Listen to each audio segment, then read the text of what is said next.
Cheers, everyone, and welcome to The Unfiltered Gentleman. And now, breaking the seal all over the finer things of life, Greg, Scott, and Dan. Hey, everybody, welcome into The Unfiltered Gentleman. I'm Greg. Dan and Scott are not with me today, but that's quite all right because I'm being joined by quite the group of people. In fact, we have two Dans to take the place of our Dan. We have Dan Reyes and Dan Clayton. Dan Reyes is a home brewer, master home brewer extraordinaire. Dan Clayton works at Island Brewing Company in Carpinteria, California. Also joined by Steve Jarmy and David Mendoza, both of Brew Lab in Carpinteria. I found out about Dan Reyes from a friend of a friend type of situation. He's a home brewer, used to brew professionally, and we started emailing back and forth, trying to get him on the show. He said, why don't you come down to Carpinteria? I'll get a whole group of people. And that's exactly what happened. It was a whole lot of fun. We had quite the just hanging out, drinking beer, talking beer conversation. It was fun to get the perspective from both the brewer's standpoint, the home brewer's standpoint. Very fun conversation. I think everyone's going to enjoy it. Everyone's got their opinions about everything from the industry to starting out your own home brew setup and everything in between. So just some quick plugs.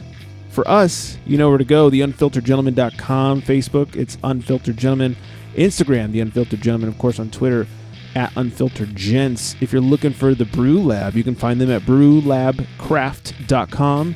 Same with Facebook and Instagram, it's Brew Lab Craft. And if you're looking for Island Brewing Company, islandbrewingcompany.com, Facebook, Instagram, and Twitter are all Island Brewing Company. So without further ado, here's Dan, Steve, and David. Hey everybody, welcome into The Unfiltered Gentleman. Another special episode. We're talking to actually a group of people here. We're at Brew Lab in Carpinteria, California. We're drinking some of their tasty beers. We're drinking some tasty home brew. It's been a good morning so far. Nothing like starting the day off with some beer. It's breakfast, everybody. Yeah. I, as you know, am Greg. We're going to go work our way around the circle. We'll start over here. We have Dan Reyes. How you guys doing? Tell us, you're more of just a home brewer, right? Yeah, I've been a home brewer for a couple decades now, and I did some commercial brewery a few years back. I think we did it for about 3 years. Dan was actually my partner in crime on that one, and that was a lot of fun, and almost felt like, we had a lot of trade with the brewery that we were at, gave them, how we brew, how we do things, and so it was a good exchange there, being at a different brewery, brewing on their property, using their tanks and their systems. I think they learned a lot from us, and we learned a little bit from them. That was, kind of a lot of fun. Mm-hmm. But now, I went my own ways with the company, and I've been home brewing, just doing the local beer events. Probably those are the best things I like to do is the local beer events. Absolutely. Yeah. Those are fun. Just so we don't get the Dans confused, we'll let the other Dan teach you what his voice sounds like. Hi, my name's Dan Clayton, and I do sales and merchandising at Island Brewing Company. Nice. You like long walks on the beach and fluffy puppies. Yeah. Yeah, says the guy with the sleeve. And the big beard. And the big beard. Yeah, exactly. All right, let's. I have a face made for radio. Let's move it down over here from Brew Lab. Yeah, so I'm Steve Jarmy, one of the founders of Brew Lab. We're here sitting in the tasting room right now, and happy to be here and happy to share some. Yeah, it's our anniversary this weekend. Yeah, that's why I was absolutely. 15 minutes late, and it's been a long week, and we have 22 beers on tap, and we're having a good time this weekend. So, how long have you guys been open? Pretty excited. It's our 2-year anniversary. 2-year anniversary, nice. How'd you guys get started with this brewery? Obviously I'm sure you did some home brewing in the past, but yeah, just like Dan, both Dans here. So me, Peter, and Rob, the 3 founders of Brew Lab, we're all just home brewers to start. We all had about half a dozen years each of brewing experience, and just kind of a lot of joking around about wanting to start our own brewery for a couple of years, and then we at one point just kind of got serious about it and decided to open up shop. Nice. Interesting anecdote.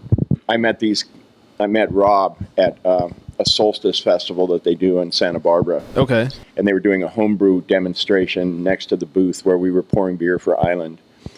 And I remember Rob talking about wanting to open a brewery, and then when we all heard about this here in Carp, of course, because Carp is such a small town, we're all very interested in who was behind it all.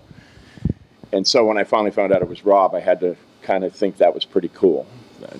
Yeah. He actually, living the dream kind of thing. Yeah. I remember that day too.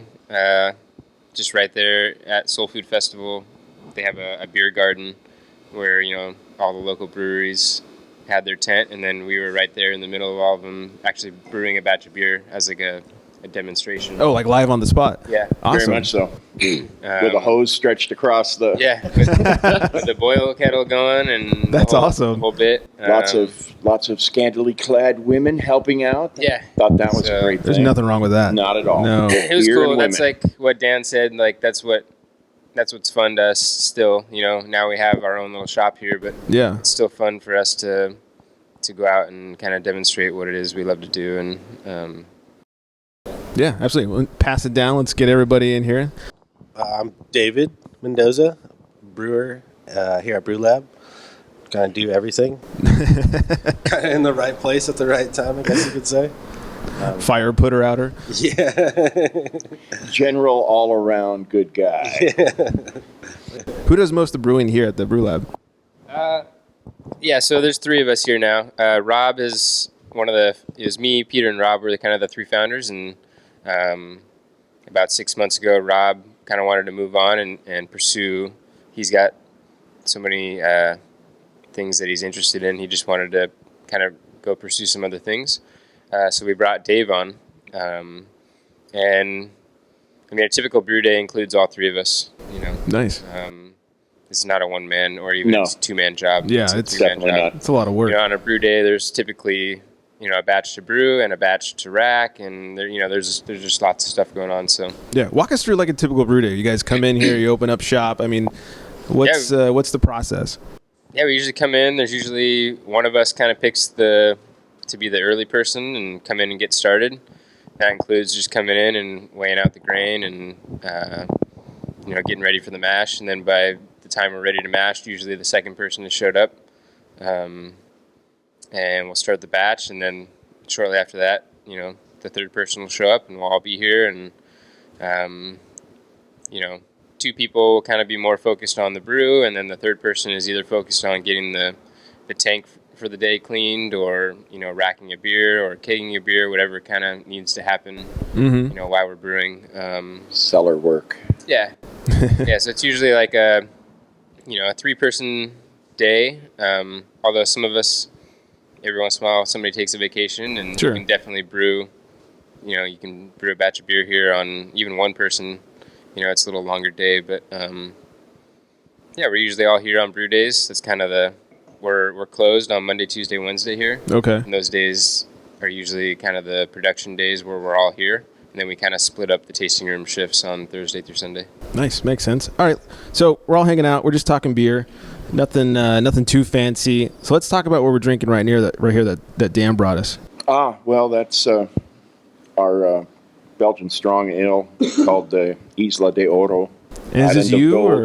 or No, this is Islands. okay? Island Brewing, Island Brewing Company. just down the yes. street. My employer.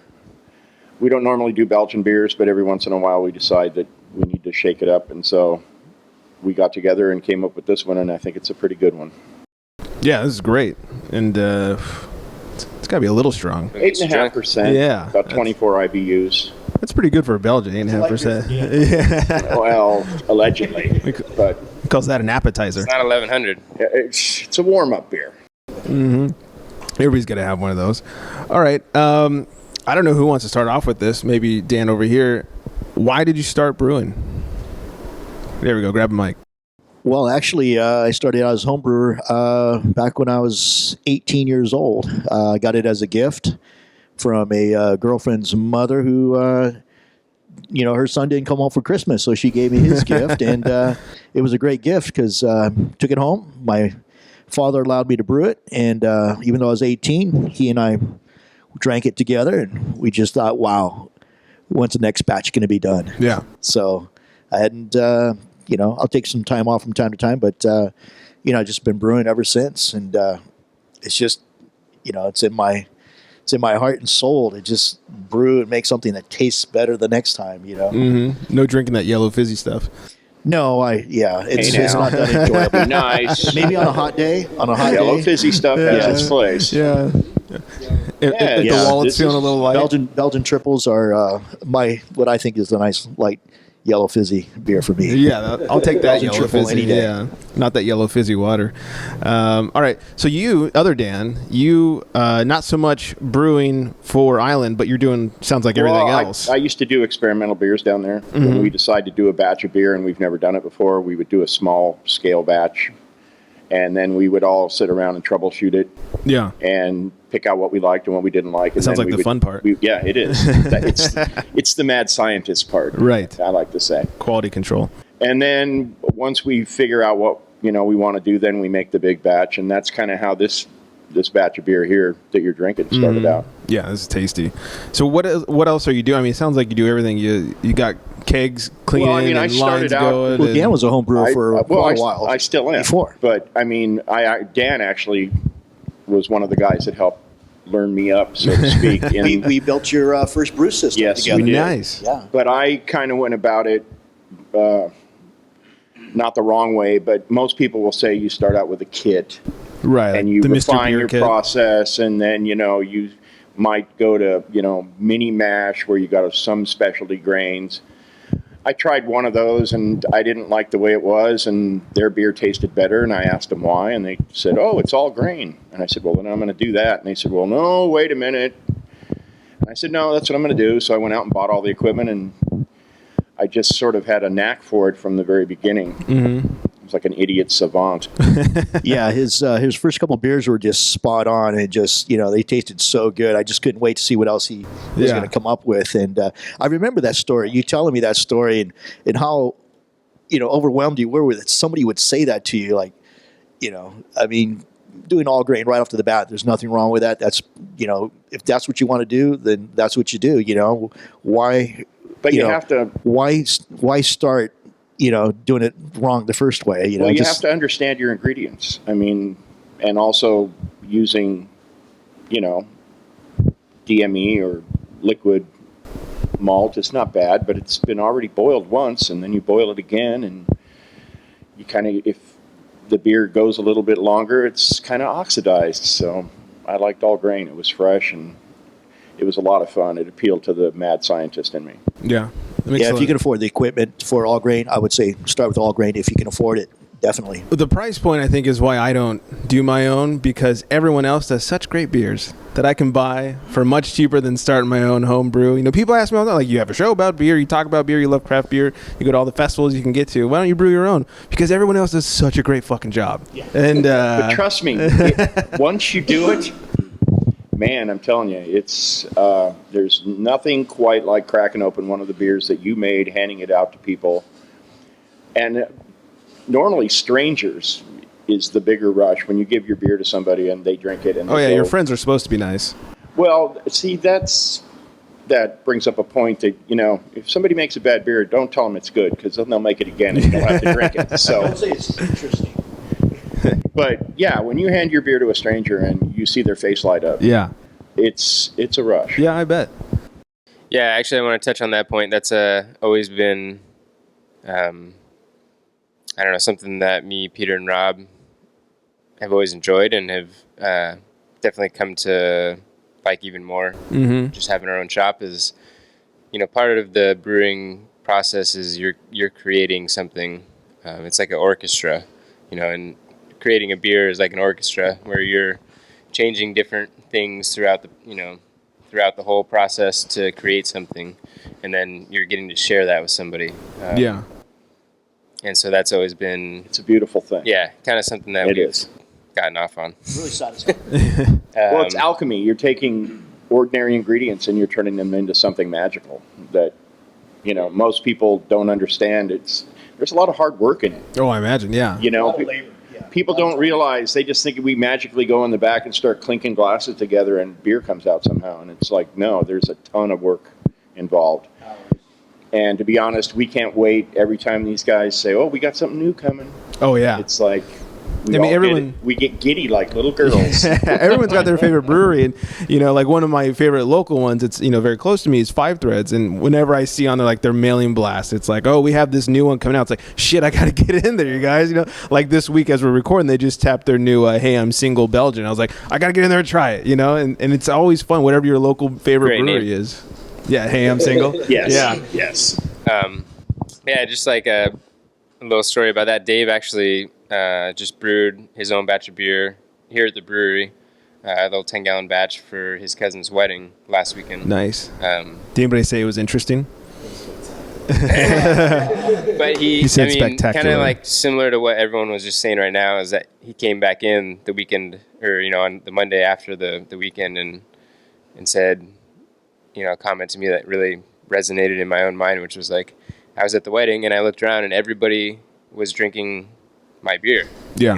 And he said that was a great feeling. I'm like, welcome to being a brewer. I have a wedding story too. It's the same thing where you make a beer and you bring it, and it's a bunch of other kegs there, and suddenly everybody's standing around your keg, and it's like, oh, it's empty. It's like, yes. Yeah. So aside from creating it, just the being able to share your creation with somebody is definitely satisfying. Yeah. You know what? That's a really good point.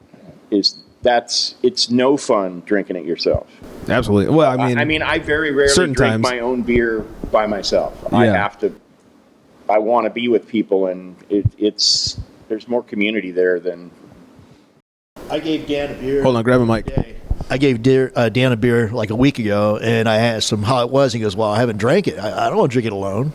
I know that feeling. I'll hold a beer until I have somebody to hang out with. I'll drink a regular beer, but when it's a special beer, I'll wait till somebody's around to have it with. Yeah, absolutely. And that sharing brings is up caring. Everyone should remember that. That brings up a great point. Like, all these breweries are popping up now. Craft beer is the coolest thing ever all of a sudden. Like, why is craft beer pop? Well, like, it seems like it's the most social thing in the world now. Like, hey, let's go hit up the local brewery. Let's get some beers. Let's hang out. What about craft beer is so social with everybody? In my opinion, it gives people a feeling of belonging, like they're part of something. Yeah. Especially if it's a local place, like here. Yeah. There are locals in town. That's my place. And they'll fiercely defend anything that anybody says that it isn't complimentary about it. And it's like you get emotionally invested. Yeah. Yeah, I think emotion is a big thing with that, because when you drink a craft beer, the craft beer is so well made, so many defined flavors in there. It's a beer that it's not a commercial beer that you've tasted 100 times, and you get this emotional satisfaction. And you turn around to your buddy, he's getting the same emotional satisfaction out of this craft beer. There's this emotional kind of aura around the craft beer at the bar. Like, we're sitting around, I think we all have the same feeling, like, wow, this is great beer that we're having. Yeah. It's kind of, we're sharing the same emotion at the same time without even saying it. And I think that's just a great way of getting together with people when you share these, this great feeling of like, wow, this is great beer, but I'm not saying anything, but this is great beer. It's an emotional thing, and you're sharing it with your buddies at the craft table. Yeah, and there's nothing wrong with that. I mean, you guys must get a lot. Do you get more, repeat people coming in over and over that you see all the time that you get to know, or do you see a lot of new people besides Dan over here? So, yeah. Who's raising his hand all giddy like? Just a quick background, I guess, how we started. So we're a pretty small brewery, 1.5 barrel brewery. And we didn't do any advertising when we opened. It was all word of mouth. So initially it was pretty much all locals, all Carpinteria locals. Yeah. A few Santa Barbara people, a few Ventura people. But 2 years later, I can say that it's still, mostly Carpinteria locals. But the word of mouth, we still don't advertise. The word of mouth has spread quite far now. Yeah. We get quite a few people from Ventura County, quite a few people from Santa Barbara. Slow. Yeah, even up in the valley. Yeah. We'll get people driving through that have heard about us. But this place runs on the people that live here in Carpinteria. So yeah, that's awesome. Small but mighty. Yeah, absolutely. Big craft community here. Yeah. In Carpinteria, yes. There's a lot of homebrewers here, and I mean, pretty much every brewery here was started by somebody who started in home brewing. Mm-hmm. I mean, I think the most, I don't want to say successful, but as far as like good beer successful, maybe not financially successful, breweries seem to be somebody that's been home brewing forever and ever, and they got just enough money, or they did a Kickstarter or whatever, and they opened the doors. How long were you guys brewing at home before you opened the doors? So this brings up an interesting point. Yeah, so we were all brewing for about 6 years before we opened up. And I'd say industry-wide, there's kind of two levels of, I don't know, what I would call breweries opening up. Mm-hmm. There's breweries opening up that have had backgrounds in brewing and kind of a passion for brewing. And then there's breweries that open up that are wanting to make money. Sure. And, I mean, yeah, jump on the bandwagon. Yeah, I mean, I get it. It's part of the industry. You know, the industry's booming, and just like any other industry, people are going to notice that an industry is doing well, and they're going to want to be a part of it, you know? Yeah, absolutely. And I guess for me, and maybe because I'm part of the industry, I've been on the distributing side with Whole Foods. I've been kind of all over the place. I can kind of pick them out right from the beginning, you know, mm-hmm. what their heart really is in. Yeah. But you know, regardless of kind of what side I see breweries on, I always appreciate, even if they are kind of out there for the money. I mean, the fact that they chose the brewing industry is what they wanted to do. That's still, to me, you know, that's still cool. It's still rad. Well, I mean, let's be honest. I mean, you have to make money in order to stay in business, to keep doing the thing that you love. Mm-hmm. But it's the people that get into it without really understanding what it is they're doing. They just see it as a means to an end. Those are the ones that usually fail.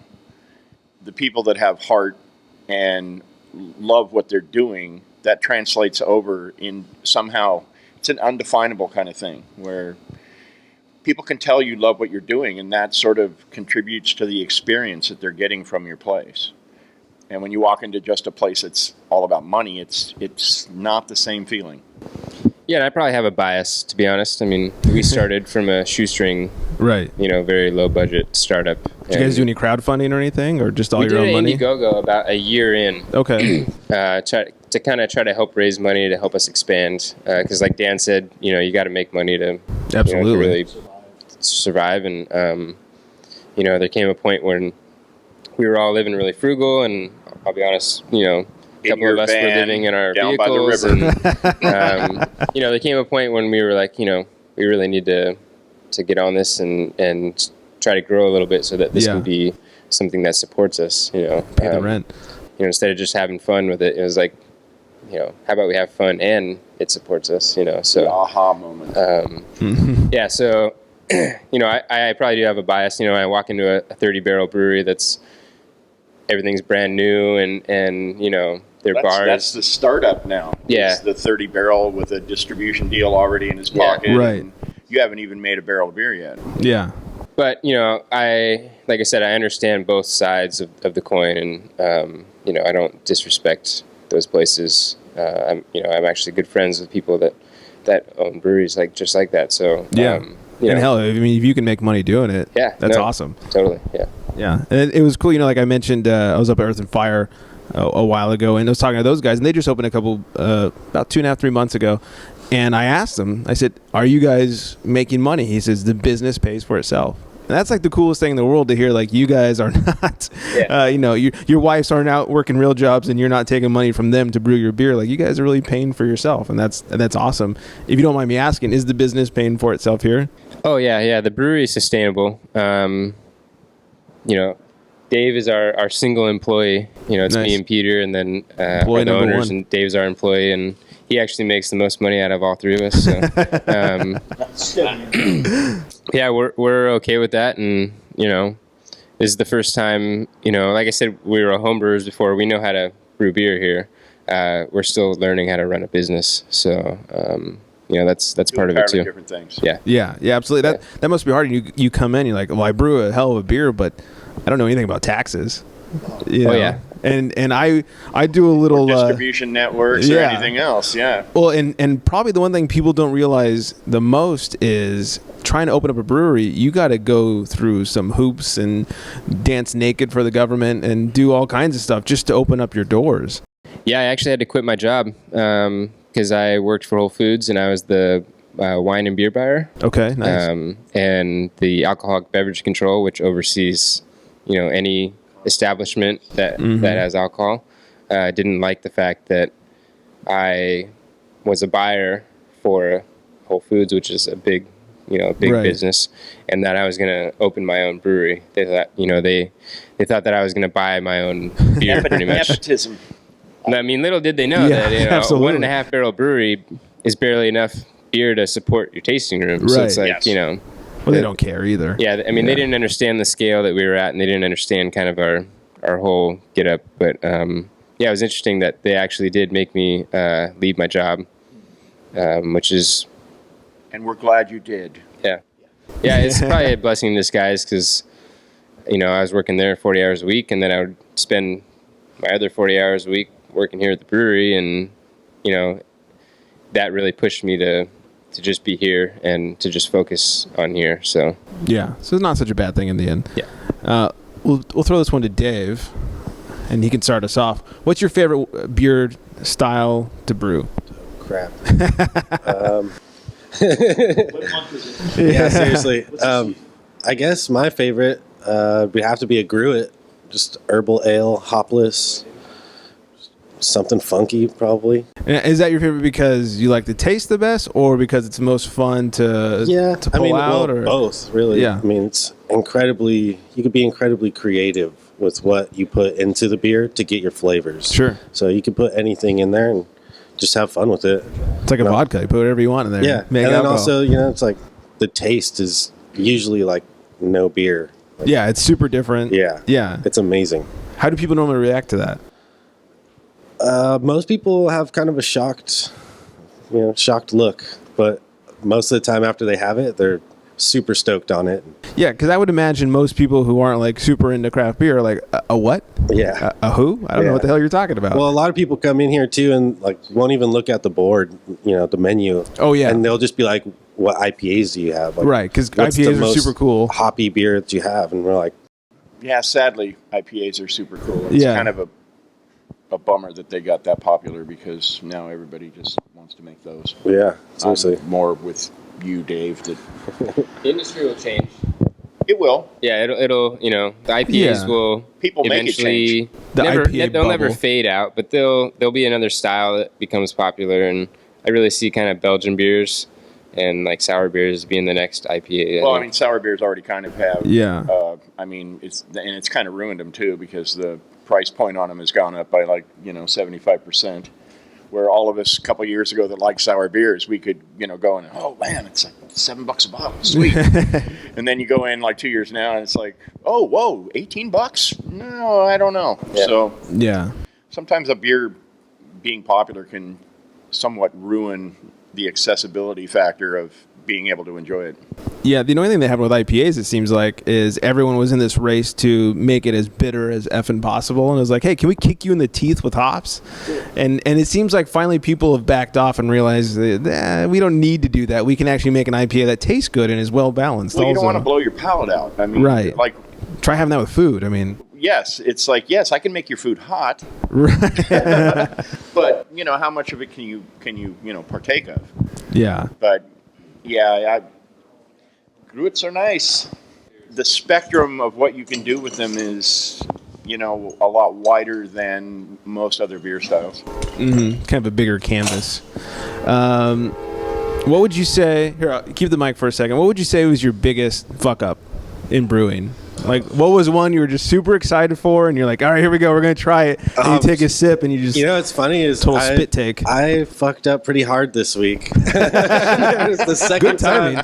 second time I've messed up here at the brewery, and I forgot to put the carb stone into the bright tank and started filling it, and I was already like 3/4 of the way done. Oops. So I had to reverse all the lines, put it back into the fermenter, and yeah, it was a little bit of a fiasco, but we got through it, and the beer Live tastes and good. learn. Yeah, you won't do that again. Yeah, for the record, Dave's been great. But yeah, it was Except for funny. this one time. Yeah, no, it was funny this week. You know, it's been a busy week for us getting ready for the anniversary, and he had that look on his face like something was wrong, and you know, that's part of being a brewer though. Is really it's all about problem solving. You know, like Yeah. you know, he said he screwed up really bad, but the reality is, you know, you think it through and Figured out a way to fix you can figure out a way to fix everything. Well, especially at this level, I mean, everything is, you know, you got to keep costs down and everything else. So it's like we can't just toss all this because you messed up. Oh, no. If you're not throwing beer down the drain, you're not trying hard enough. I mean, it's going to happen. Yeah. I mean, to think that you're going to be perfect every time, that's a fallacy. Yeah, it's part of being a brewer. I mean, Yeah. like Dan said, if you don't eventually have a beer going on the drain, then you're not having enough fun with it, you know? Like, Absolutely. Yeah. So let me ask you, I love asking guys who own breweries this. What is the most annoying thing you get for people that walk into the tasting room? So Dave kind of just touched on it. You know, you have people that come in and they don't even look at your menu. Yeah. And they just say, I'll take whatever IPA you have, or they'll, you know, just they come in and they don't explore, you know, your establishment for what it is. They just assume that you're like all the other breweries, and Right. you know, Everyone else, where's your IPA? The preconceived thing. the preconceived thing. I think coming in here is a little different. You know, we try to give it a little different feel, and you know, I think people that come in here are a little overwhelmed sometimes, and I kind of enjoy that in a way.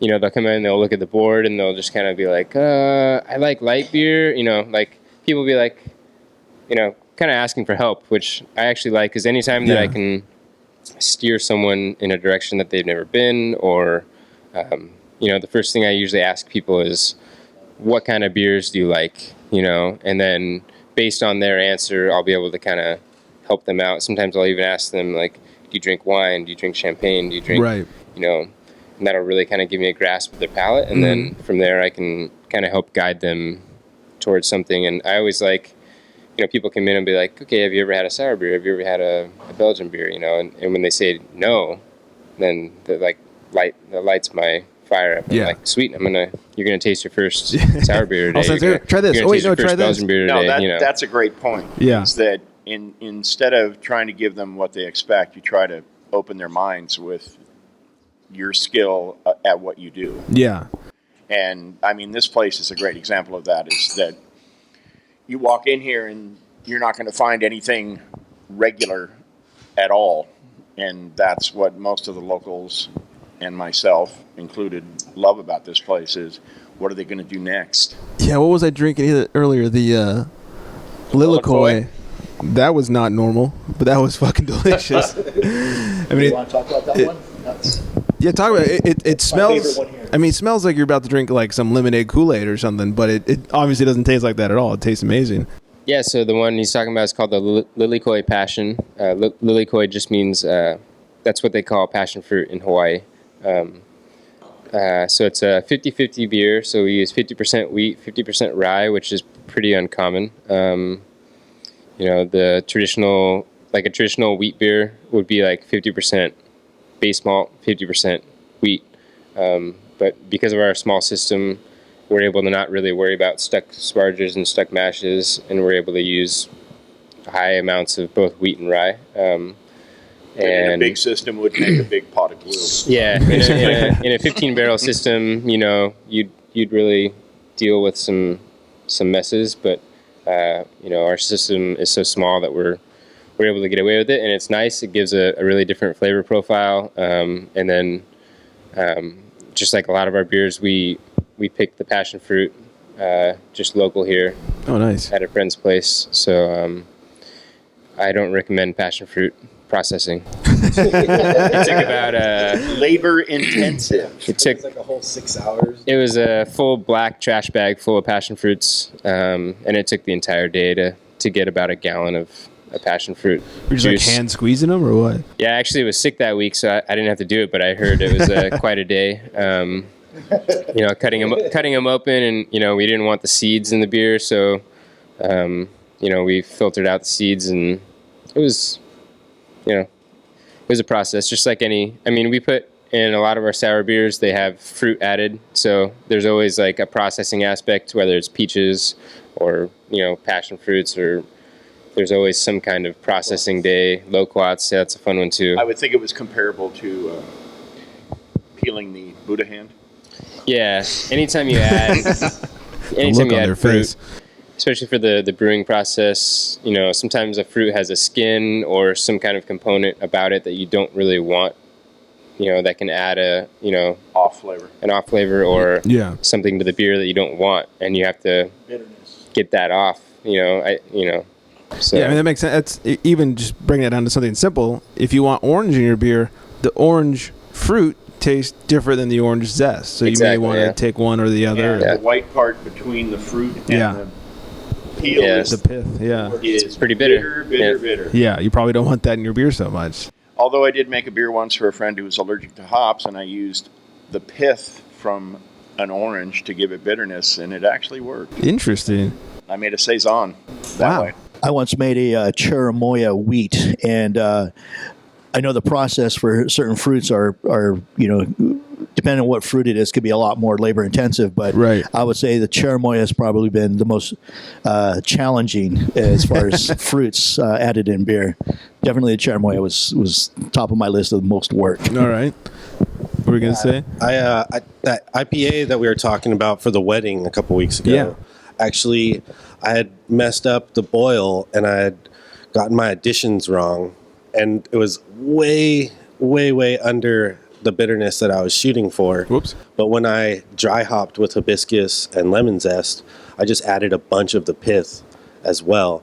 And I got the bitterness. It was like not hop bitterness, but it was like an extra kind of still got that kick in there. Well, you already had the hops in there. Yeah. You had the flavor, but you didn't have the bitter profile. Exactly. So by throwing the pith in there, it's flavorless, but it's bitter. Yeah. So it mimics the same effect that you would have gotten from doing your additions right. I don't think the beer would have been as good if I would have got the boil right. See, that's another thing that you need to touch on is sometimes we make mistakes and they turn out so well, and then you try to repeat them. Yeah. You can't. Yeah, a lot of times the fuck ups are the best ones. Like the aforementioned Earth and Fire. When I was up there, they said, "Hey, you want to try our fuck up?" And I said, "Sure. What is it?" He goes, "It's sort of a double IPA, sort of a Belgian." I said, "Well, I'll sort of try it then." Like, and it was really good. Are you going to sell it? Yeah. Can I make a disclaimer here? Please. In no way can you say, well, a lot of times people will screw up a beer and then they call it Belgian. And I don't know why they do that because it's not fair to the Belgians.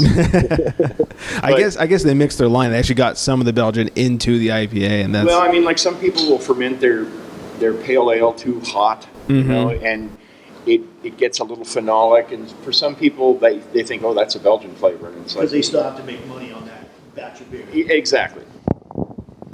Some breweries I've seen who they would actually still put out a beer.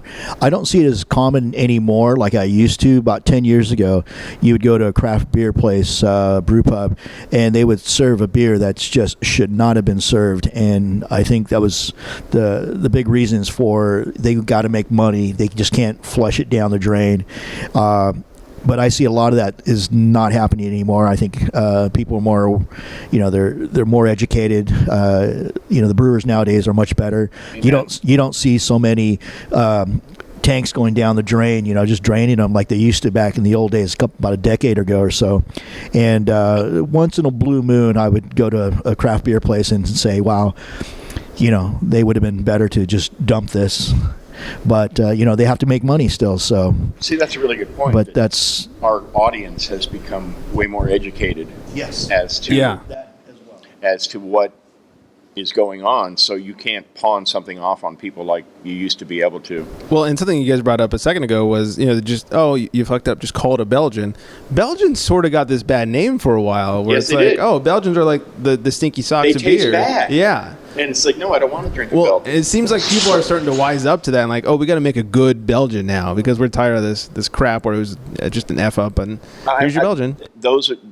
those are my favorite beers Yeah. to make and to drink. Belgians are great. I love IPAs. I like sours. I like wild yeast beers. Don't get me wrong, but if I was stuck on a desert island, I think I would, if I had a tanker truck full of triple Carmelite, I would be happy for the rest of my life. Absolutely. All right, pass that mic over here. Let's Dan poured us something different. What are we drinking?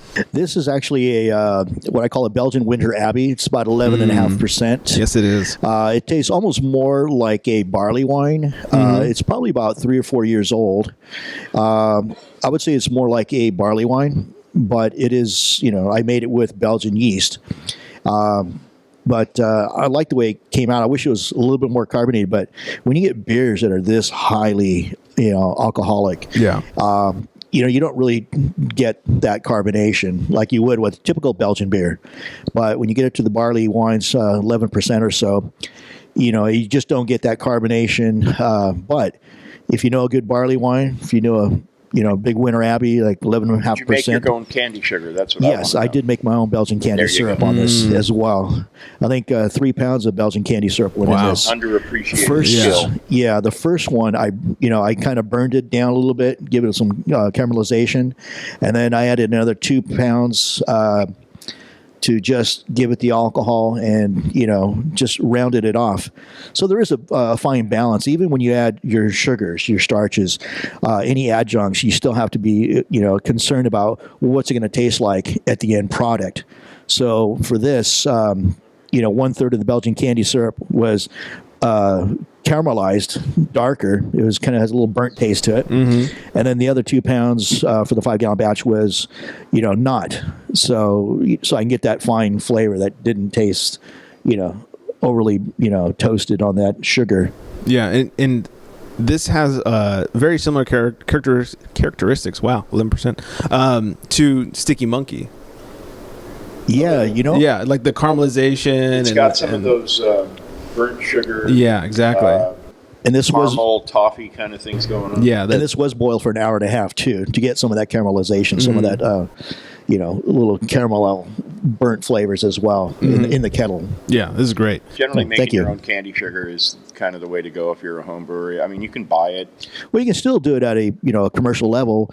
Even when I was brewing for Union Ale, when I was doing 10-barrel batches, I was still making my own candy syrups, Belgian candy syrup. You had the steam heated kettles, which was nice. I was very lucky to have a steam kettle, and also had some steam kettle copper kettles as well.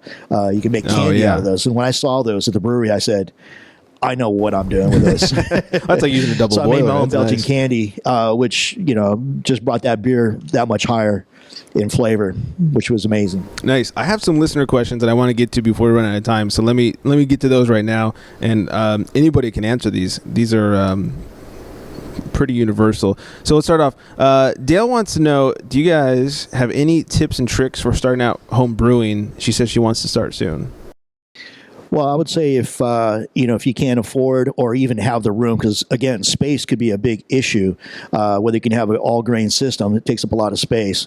If you're like in an apartment or something, then you can go ahead and use the powdered malt or the liquid malt extract. But I would advise if you have the space, you have the money, do all grain. But if not, a real simple way of doing homebrew is in your kitchen, just get a pot that can hold 2 gallons. Bring some water up to a boil, add your malt extract, add your, in another pot, small pot, make another little pot of water with, your grains, specialty grains to give it a little extra flavor. Put the two together so that you really only have like maybe 2.5 gallons of water boiling on your stove. But before you start that brew day, put a couple two little suitcases of water, drinking water, in your freezer. So that when you bring your water to a boil, you boil it, you add your hops at appropriate times, you boil it for an hour, and then you put it in your fermenting bucket. Then you pull out that water that's frozen, practically frozen, dump that aggressively in your bucket. So that now you're aerating and adding the rest of that 5 gallons. And at that point, you can pretty much add your yeast right then and there, because that water's so cold, it crashes it down to a good pitching temperature. So put the water in the freezer, get it nice and cold before you start brewing. Brew your beer on the stove, dump it together. It'll dry your time in half. Nice. Easily. My suggestion to homebrewers is, number one, understand your ingredients. Okay. And that's not just brewing, that's cooking, well, it's baking, everything, but I mean, that's anything. Another thing I'd like to add too is buy the kits. If you're beginning, buy a kit where they already have the grains and everything The together. Mr. Beer kit. Well, I wouldn't go Mr. Beer. I would go, they actually have kits where they have the grains, the malts, the hops, and they actually walk you through step by step how to do it. Okay. I would do that a few times just so you have an idea, the grain time, boil time, hop addition times. And Pay attention to what's in the kit. Yeah, pay attention to what you And have. use your palate to try to pick out what those flavors were that you liked. Mm-hmm. And then translate those over to the ingredients that you're going to use to make your next beer. And again, when you find a beer recipe that you like, but you want to change it up, I would only change it by one ingredient, because if you change it by 2 or 3 ingredients and something comes out the way you don't like it, at least you can pinpoint if you only add one addition, like what it was that, changed your beer that you didn't like or do like about it. So be minimum on your changes of recipes. That makes sense. You got anything for her? Yeah. Also, just to touch on an easy way to get into brewing, one of the ways that I was showed was a brewing in a bag method. So you could do all grain in an apartment or something, small. You could do 5 gallons at a time and still have, you're still milling the grain and you get the all grain experience. Yeah, I believe you can buy those on some of the bigger homebrew supply sites. Yeah, I'm pretty You sure can they get have the brew kits. in a bag, which is, I believe, 1 or 2 gallons, which is perfect, like if you live in an apartment or something like that. Nice. I didn't hear what everyone else said, but yeah, I think just have fun with it. There's no really, I guess there is kind of a right or wrong in a way, but there's so many different ways to kind of create a beer. Sure. Like everyone, ABC, people have talked always about be cleaning. Yeah, people have talked about, malt extract and dried extract and all grain, and you really can create a beer in so many different ways.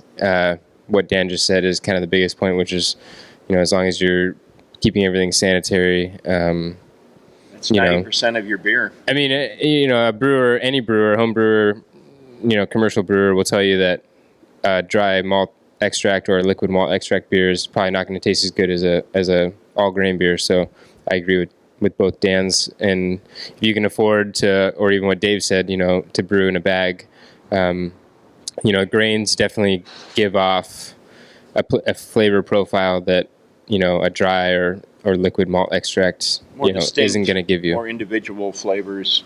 Yeah, and I'd also suggest if there is any homebrew supply store anywhere in your area, I would say talk to them, ask if there's a club, a local club. By all means. Ask if they have a class, because if you have a local homebrew club in your town, I would say go to their meetings, talk to some of those people.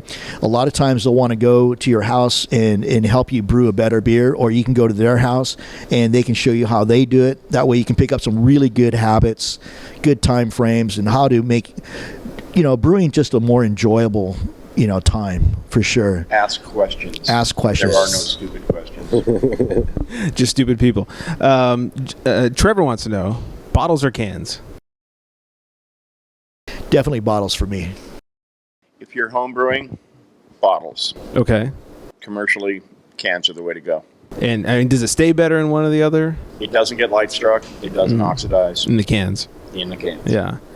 Bottles are great, but shipping is more. You're talking about more weight. And, the metallic can taste thing is, I like to believe it's a myth.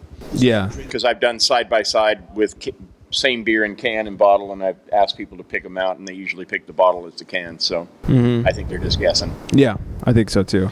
But if you're a home brewer, it's much nicer to be able to bottle Condition. But if you can, to make life a little easier, you can also do it in a keg. Start putting them in kegs, and you can still pour off a growler to go share with your friends. So But there's a whole other slew of equipment and knowledge that that's you a need little to bit have more in money. order to carbonate your beer in a keg and serve it at the right pressure. I mean, bottling is the easiest to way to go. refrigerate. Yeah, bottling is the easiest way to go when you start out at first. But yeah, all of us that have been homebrewing for a while, we all keg our beers on occasion. And another fun thing is to cork and cage. You can ask your local home brewer or homebrew club about cork and cage in a 750 Belgian beer bottle. That's always a lot of fun. The presentation's awesome. Your friends just overwhelmed that you brought a beer that's been corked and caged. That's another fun thing. Yeah. Do you have any opinions on bottles and cans? Personal preference? Since you work at a brewery, yeah. Yeah, personal preference, I would...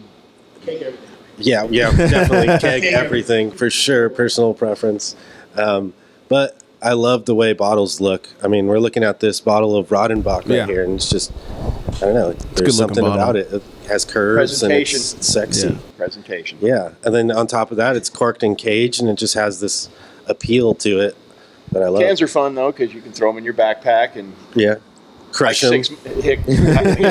Hike 6 miles back up the Sespe and drink a beer by your campsite, and you don't have a sodden mess of broken glass at the bottom of your... There's a new product. It's a Mylar growler. It serves, I believe it's 64 ounces or 62 ounces, but it's in a thick Mylar plastic bag. It's got a nice cap on it. It inflates when you fill it, and it has less oxygen when you fill it because it comes, there's no oxygen in it to begin with. You fill it, you take it on the trail, you drink it, and you just roll it back up, and you can actually put it in your pocket. And that way you don't have any glass. You got no broken glass on the trail, no cans on the trail. It's just a nice fold-up Mylar bag. That's like a Camelback for beer. That's perfect. So we're talking glass or bottles. Or glass or cans? What's your preference? Yeah, so for the beer, cans is really the way to go for the beer. Yeah. I think that the majority of the population still wants bottles. Yeah, it's nicer to hold. It's, sexier. There's this vision of drinking a Corona in a bottle, or the industry's made the bottle out to be this sexy thing. Yeah. But for the beer, it really is, so one of the biggest things for beer is light, and people don't realize that. But light can skunk your beer. And ironically, Corona's the worst bottle in the world. Yeah, so for bottles, actually, clear bottles and brown bottles are different. Yeah. Brown bottles let less light in. And green bottles are the worst. Yeah. If you can avoid a Worse green than bottle. clear? Green bottle absorbs the ultra rays that come from the sun. It can really skunk your beer. Even fluorescent lighting will skunk a beer. You can go to a great liquor store with a great selection, but if they have fluorescent lighting, I guarantee the bottle that's sitting up front that's in a green bottle, like a Carmelite Belgian triple, one of my favorite Belgian triples. It's in a green bottle. I never grab the one that's in front. I always reach as far as I can to the far back, grab the one that's in the far back, because the Carmelite being a green bottle, it'll get skunked pretty easily in a fluorescent and in the sun. I would just imagine that the clear was the worst because it goes right through. There's not too many. I think Corona's about the only clear bottle that I've ever seen. Newcastle. Yeah, I mean, the other issue that kind of is in this conversation is oxidation, which, when you fill a can, there's always some headspace in there also. True. I think light is kind of the biggest thing. But I'd say, for the beer and the beer's healthiness, the can is really what's best for a beer. Keep it cool and dark. But, like I said, people don't want to pour a sour beer out of a can. That's not a thing yet, Yeah, that's true. And I've had sour beers in bottles.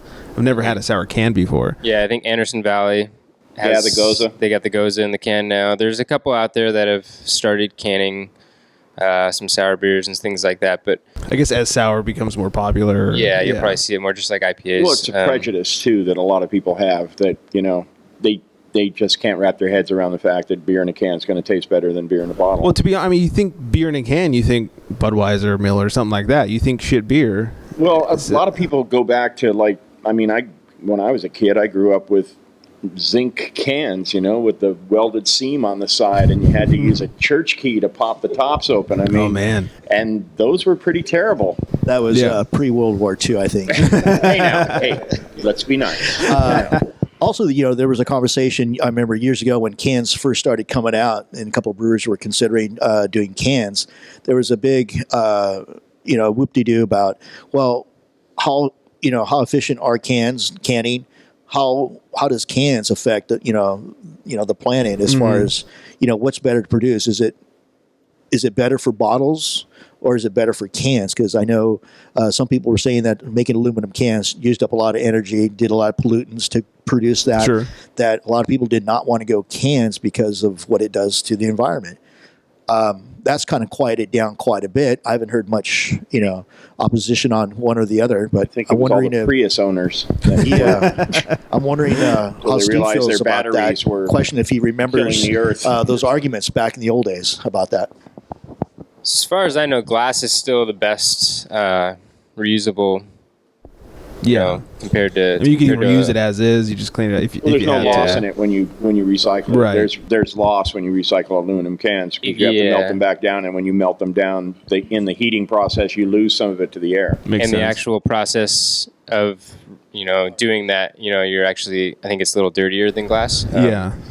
But with that said, glass is also the heaviest, which plays a role in that whole thing. You have a huge trash can full of glass compared to a huge trash can full of aluminum. That plays a part in it. Well, and even like Oscar, I think it's Oscar Blues who only ships cans. Yeah. They were saying that they only ship cans not just because of the recyclability of them, but the gas money, the gas that is shipping saved costs. because of the weight difference. The load is half you the can get way weight. more beer in there and Yes. less weight, and you're actually spending. So yeah, I'm sure the recycling process on cans is worse, but maybe the delivery process, it probably all kind of maybe evens out or gets close to evening out in the end. Yeah, I think we'll start seeing more cans, as time goes on. Yeah. Well, the process has gotten a million times better than what it used to be. Yeah, and there's mobile canneries now that will come and can your beer for you. And crowlers are the new cool thing. Crowlers are a thing now, yeah. But there's nothing wrong with a dark brown bottle either. I mean, Yeah. that's what traditionally we've been using for such a long time now. For centuries. But cans are just another method of Bottles are sexy. of doing it. Yeah. Cans Bottles are are- practical. Yep. Yeah. For cans also, from like a backpacking Yes. traveling, yeah, exactly. traveling around point of view, like Yeah. nobody wants to carry bottles around. Yeah, especially bringing it back. Oh, why is this broken glass in the bottom of the backpack? Yeah. A lot of places restrict glass. You go to a park, you go to a beach, you're not allowed to take glass. Or even like the pool at your apartment. No Yeah, glass, exactly. but you can bring your cans down. Like, Yeah. all right, we'll do. And like So- you said, like people, when they think can, they think Budweiser, Right. Coors Light, that kind of Cheap thing. stuff. But now there's so many more choices. Yeah. Yeah. I think another big thing too is also like when you do have a can. I don't know if being a beer geek, I automatically say, well, I need a glass. When I have a whether it's a can or even a bottle, I still reach for a glass. I'd like a glass. Yeah. Another fun thing is to make sure when you do drink a beer, have the appropriate glass for the appropriate beer. Now, saying that, I'm not a beer snob, but I just think it's more fun to have it in a proper glass. Oh yeah. I mean, especially in a can, it seems like if you pour it out into a glass, you're going to get a better flavor out of it. Yeah, absolutely. All right. It So agitates the beer. It just brings out a lot of nice flavors and the aromas. yeah. Well, yeah, a lot of people don't understand that. That foamy part white of the thing that's on process. top of your beer is an essential thing. Yeah, people think head is the enemy, but you need No, it's not the enemy. On a lot of most beers, you need a little head on there. It releases the aroma. Aroma is a huge factor Yes. Yeah. in beer enjoyment. I mean, Definitely. you don't want that idiot who pours half a glass of head, but you need a good inch or so of head depending on what beer you're drinking. Something like 70% of your palate is smell. olfactory. Right. Yeah, olfactory. Yeah. So it makes a lot of sense. All right, John wants to know: is the beer industry a good one to get into? Well, there's Like from a money making standpoint, I guess. There's so many companies now popping I up have to say everywhere. In Carpinteria, we probably got 1, 2, 3, 4 breweries. One of us in what we call the Apiary, right next door. A meadery. Noel, yeah, it's like a meadery. Noel, he makes ciders. They're awesome. But I think every town is starting to see about 4 or 5 breweries pop up here Yeah. and there, and I still think we can probably get away with one more brewery here because every time Friday, Saturday, Sunday, it's going to reach a it's usually tipping pretty point. packed. Sure. Where We're you usually pretty packed. saturate an area and you're just diluting the potential money-making Right. opportunities. And I mean, I guess my advice would be if you love making beer, then open a brewery. If you want to make money, go sell cars. Yeah, I would say definitely the commercial is, if you go to your local grocery store even, you'll see that every shelf is taken. They're expanding the refrigerator aisle. I would say there's so many craft brewers on the shelves now. I can't imagine how difficult it is to fight for space now. It's got to be overwhelming for anybody to start up a new brewery now and look for space on the shelf. Yeah, I don't know. I mean, let's talk about the guys who run the. So just for the Brew record, Lab. we don't care about the shelf. Not yet. Yeah, I think our outlook as a brewery is not to be fighting for shelf space. We're more of what you would call in the winery business like a boutique winery. Sure. When we sell bottles, they're only sold here, and everything's always changing. And if in 5 years we might have this podcast, and I might be fighting for space on a shelf, Right. but I think that's not really our goal. Is to be a part of that game. But it's a real thing. Yeah, it is. I mean, as you grow a business, things change, and I can't really predict the future. But as we sit right now, we don't want to ever be that big to where we're distributing far away and we're distributing to fight for shelf space. I can say one of the breweries that we really look up to is Santa Darius Rustic Ales up in Capitola, up in the Santa Cruz area. Okay. They do the same thing. They sell all their bottles in-house. So they have bottle releases, and if you want the bottle, you got to come to the brewery and pick it up. And that kind of gets you away from the marketing aspect of being on a shelf somewhere, having your beer sit at room temp somewhere. That's a great point. Having it be out of your hands. If we're bottling our beer here and we're keeping our beer here and we're keeping it, in full control until it gets into the customer's hand, that makes us feel better as a brewery. Yeah, you've done everything you can do, and as long as they don't leave it in the back of their truck when it's 100 degrees out, then you should be good to go. Well, I mean, that's something that my company, Island Brewing Company, that's something that we fight with all the time. Is that we can deliver the freshest, best tasting beer to someone, and then they can throw it on a back dock in the sun, and then somebody comes along and tries our beer and says, "Oh, that's terrible," and it's like, no, not really. Didn't used to be. It didn't used to be. Exactly. There's two totally different beasts in the industry. One of them is the brewing industry. The other side is the distribution industry. And just like in farming, the farmer and the distributor. The distributor sometimes makes more money than the farmer. Right. We don't see ourselves here at Brew Lab really like wanting to distribute our beer outside of the Tri-Counties. We feel exactly what we do. Yeah, we feel like the further your footprint goes, away from your brewery, the more challenges you deal with.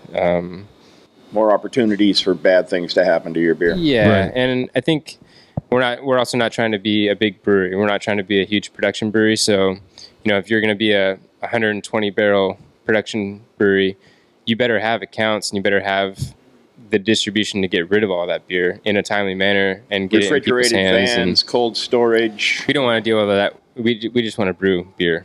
Yeah, that's more in like the realm of Stone, Firestone, those guys. They can handle that. The cool thing, though, I guess, if you are going to distribute, Stone has like their own distribution company now that's separate from the brewery. So it's kind of nice if you did want to distribute, like you could deal with people who understand craft brew and not just, InBev or. Well, that's why a lot of the startup breweries now are 30 barrels. They already have a distribution deal in place before they've even put a single bottle of beer out. I mean, but, if you're going to do it that way, at least do it with people that understand what's going on so that your, product doesn't get ruined on the way to the store. Absolutely. Yeah.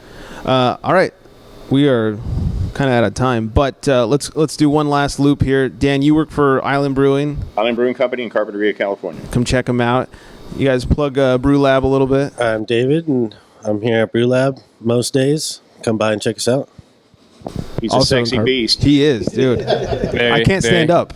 Let me tell you. Yeah, I'm also here at Brew Lab. We're here sitting in the tasting room with everyone. Yeah. And I'm Dan. Started as a home brewer, went commercial, went back to homebrew, and I just like to find these little niche breweries that are just making great beer because they are not only just great people, but they really care about their beer. And that's kind of places I like to go to. And I suggest everybody find the smallest brewery, and support your local homebrew, support your local brewery, and enjoy craft beer and enjoy it. Yeah, and if you guys want to try some of Dan's beer, his address. No, just kidding. You can sit outside in his bushes and wait for him to come outside. Oh, guys. I'm redoing my backyard patio Security right cameras everywhere. Yeah. So, all right, guys. Thank you guys so much for having us here at Brew Lab. Thanks for taking the time. Really appreciate it. Thanks for having us, Greg. Thank you guys. Thanks once again to the Dans, Steve, and David for taking some time out, for sharing their delicious beer with me. That was always nice. Dan Reyes was extremely nice. Took me over to Island afterwards, and we hung out with Big Dan over there. Tried one of his experiments. He, had a couple other beers. Also offered to get me started in homebrew. So I hopefully will be taking him up on that. I want to start experimenting with my own beers. So thanks once again to the Dans. Thanks to Steve and David. I'll tell you one more time, if you're looking for the Brew Lab, it's brewlabcraft.com, or on Facebook and Instagram, brewlabcraft. IslandBrewingCompany.com for Island, and they on Facebook, Twitter, and Instagram are Island Brewing Company. So thanks again to those guys. Thanks again to you guys for hanging out, for listening. Hope you enjoyed the chat. Let us know what you think. You know how to get a hold of us at Unfiltered Gents on Twitter, Instagram, The Unfiltered Gentleman, and of course Facebook, Unfiltered Gentleman, and the unfilteredgentleman.com for everything you may need. So on that note, good night, everybody.